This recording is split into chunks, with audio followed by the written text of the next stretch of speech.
Hello everyone, welcome to my YouTube channel. I hope आप सभी अच्छे होंगे। आप अगर नेट की तैयारी कर रहे हैं तो आप लोगों को सबसे इम्पॉर्टेंट बात मैं बताना चाहती हूँ। पहली बात है कि आपको सबसे पहले प्रीवियस ईयर का प्रैक्टिस सेट लेना चाहिए अगर आप नेट की तैयारी कर रहे हैं तो।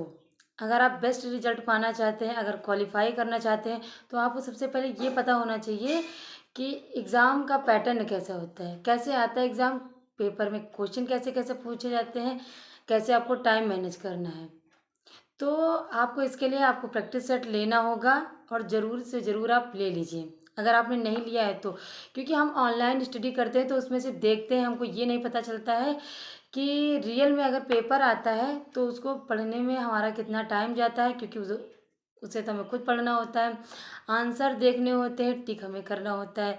ऑनलाइन पढ़ने से ये होता है कि हम ऑनलाइन पढ़ रहे हैं, पेपर में हमारा ऑफलाइन होगा, उसमें से क्वेश्चन आते जा रहे हैं, हम आंसर टिक करते हैं, हाँ ये सही है, ये हो गया। लेकिन जब हम 3 घंटे का यही पेपर एग्ज़ाम में देते हैं तो ये हमें बहुत डिफ़िकल्ट लगता है, कहीं कहीं तो हमको आते हुए भी क्वेश्चन हमारे छूट जाते हैं।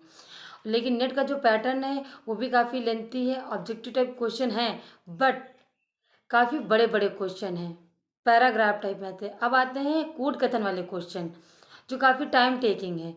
तो इन सबको हम कैसे मैनेज करेंगे, तो इसके लिए हमको सबसे पहले प्रैक्टिस सेट लेना है प्रीवियस 2005 से लेके 2022 तक। आप उसको अच्छी तरह से देख लीजिए कि इसमें कैसे कैसे क्वेश्चन पूछा गया है, और हमेशा से रिकॉर्ड रहा है, चाहे जितना बड़ा भी एग्ज़ाम हुआ हो, चाहे आईएएस हुआ हो, पीसीएस हुआ, चाहे जितना लोअर एग्ज़ाम हुआ हो, चाहे बड़े से देख लीजिए, छोटा से छोटा एग्ज़ाम आप देख लीजिए, उसमें हर पर्सन कहता है मैंने कितने इंटरव्यू देखे हैं, मैंने खुद भी दिया है, तो मैंने ये एक चीज़ कॉमन पाई है कि प्रीवियस ईयर के प्रैक्टिस सेट से काफ़ी क्वेश्चन मैच करता हुआ, काफ़ी क्वेश्चन वही वही हर एग्ज़ाम में पूछा गया। इसी वजह से मैं ये सजेस्ट करूँगी कि सबसे पहले आप लोगों को प्रैक्टिस सेट लेना चाहिए प्रीवियस ईयर का। उसको 2 बार, कम से कम 1 बार पहले आप पढ़ लीजिए, लगा लीजिए, उसके बाद दूसरी बार आप उसको फिर से रिवीज़न करिए। अगर आपका एक बार आप पढ़ चुके हैं, एक बार आप रिवाइज़ कर चुके हैं, तो दूसरी बार आप एक किसी भी प्रकाशन का प्रैक्टिस सेट ले सकते हैं। प्रैक्टिस सेट लीजिए, टाइम देखिए, पूरा 3 घंटे का टाइम लेके बैठिए और फिर उसको करिए आप। आप अपने नॉलेज तो देख ही पाएँगे, आप ये देख पाएँगे कि मैं 3 घंटे पे कर पा रहा हूँ या कर पा रही हूँ या नहीं कर पा रही हूँ। क्योंकि नेट में ये होता है, अगर हमको कॉन्सेप्ट क्लियर अभी हमको आ भी रहा है, तो क्वेश्चन ऐसा घुमा-फिरा के आता है कि कन्फ्यूज़ हो जाते हैं, कैसे क्वेश्चन करें, कैसे ना करें। अगर हमारी प्रैक्टिस होती होती है, तो हमको ये पता चल जाता है कि ये कैसे-कैसे क्वेश्चन पूछ रहा है और आंसर इसका क्या होगा, अगर हमने प्रैक्टिस किया है तो। क्योंकि कॉन्सेप्ट चेंज नहीं होता है, क्वेश्चन चेंज हो गया लेकिन कॉन्सेप्ट चेंज नहीं होता है।